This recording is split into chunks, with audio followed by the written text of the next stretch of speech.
Radio Taïwan International vous emmène dans le sud de Taïwan, dans la région de Pingtung, pour vous faire découvrir l'habitat en pierre d'ardoise, traditionnellement utilisé dans les montagnes par les autochtones Paiwan, Rikai, Bunong, Atayal et Puyuma. Dans la ville de Pingtung, on peut visiter l'une de ces maisons dans un endroit insolite, le 4e étage de la bibliothèque municipale. Vous pourrez vous installer dans cette maison en pierre d'ardoise pour lire ou feuilleter des ouvrages sur les différents aspects des cultures autochtones de Taïwan qui sont mis à disposition dans la bibliothèque. Celle-ci a été rénovée récemment et c'est l'un des lieux les plus agréables de Pingtung.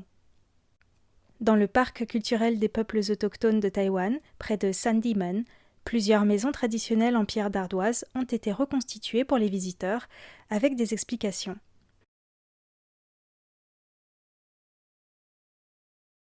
Il s'agit notamment des maisons de chefs du village ou des fils du soleil, comme on les appelle en langue paiwan. Ces maisons comportaient des motifs sculptés racontant notamment l'effet d'armes du chef et l'histoire du village. En face se trouvait une grande pierre symbolisant le lien entre le ciel et la terre. Dans certains anciens villages tels que Laotidia, de nombreuses maisons en pierre ont été conservées pour les touristes. Toutefois, il est de nos jours très rare de trouver de telles maisons habitées. Nous sommes allés à la rencontre de l'artiste Sakulyu Pavavarong de l'ethnie Paiwan dans son village d'Avalan. Sakulyu maîtrise encore la technique traditionnelle de construction. Ces maisons sont construites en pierre sèche, c'est-à-dire sans mortier. Cela paraît facile, mais en réalité, il faut des savoir-faire très spécifiques. Ce sont des maisons de plain-pied dont les murs sont très épais, de 60 cm à 1 mètre. La toiture est construite sur des poutres en bois. Les tremblements de terre permettent de tester la solidité de ces maisons. Si elles ont été construites dans les règles de l'art, les tremblements de terre permettent de bien tasser les pierres et renforcent la solidité de la maison. Les Paiwan considèrent qu'il y a des pierres dites mâles, plus solides et noires pour la toiture et le sol, et des pierres dites femelles pour les murs, qui sont plus friables et dont la couleur est plus claire. Ces maisons étaient une œuvre collective, les villageois s'entraidaient pour les construire. L'ardoise est très abondante localement. Grâce à l'inertie thermique de cette pierre, les maisons sont chaudes en hiver et fraîches en été. Étant donné qu'il n'y a pas de ciment entre les pierres, les Paiwan disent que leurs maisons peuvent respirer. Pour construire ces maisons, il faut un bois très solide. Sakulyu nous raconte qu'à la naissance d'un enfant, les Paiwan avaient pour coutume de trouver un arbre dans la forêt et de s'en occuper en le taillant tous les ans. Cet arbre était surnommé Wuling Nivuvu, l'arbre grand-père. Étant animiste, les Paiwan s'adressaient à l'esprit de l'arbre pour lui expliquer qu'il allait devenir plus tard un matériau de construction pour leur famille. Cet arbre pourrait ensuite être utilisé par les petits-enfants pour construire leur maison, car en 2 générations, son tronc pouvait atteindre une taille suffisante. Les rues du village étaient également construites en pierre, avec des techniques permettant de faciliter l'évacuation des eaux de pluie.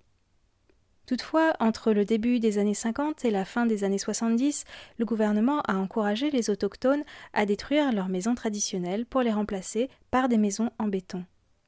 Actuellement, les autochtones ne peuvent plus prélever de pierres et du bois pour construire, car il s'agit de zones environnementales protégées. Les savoir-faire traditionnels se perdent donc petit à petit. Sakulyu le regrette, car en réalité, ces maisons respectent l'environnement. On peut y vivre sans air conditionné et la manière dont les autochtones prélèvent les pierres et le bois n'empêche pas la régénération des écosystèmes.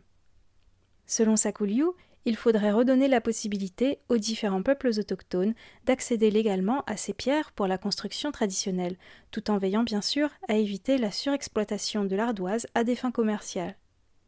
Mais ce n'est pas simple de faire évoluer la législation. Il faudrait d'abord faire évoluer les mentalités et mener des recherches scientifiques afin de montrer que ces maisons sont pertinentes dans un contexte où nous devrions davantage protéger l'environnement et qu'on peut y habiter en toute sécurité. Actuellement, et cela est tout à fait exceptionnel, il est possible de visiter une maison en pierre d'ardoise à Taipei dans le cadre de l'exposition Exploring Taiwan au Musée national. Cette maison a été reconstituée par Sakulyu lui-même. Si vous vous trouvez à Taïwan, lorsque les conditions sanitaires le permettront, n'hésitez pas à visiter cette très belle exposition qui dresse un panorama intéressant de la faune, la flore et des cultures de Taïwan. Il y a encore énormément de choses à dire sur l'habitat traditionnel en pierre d'ardoise à Taïwan, alors pour en savoir plus, rendez-vous tous les mardis dans l'émission Les Joies de l'éco-construction sur Radio Taïwan International et le site internet de RTI.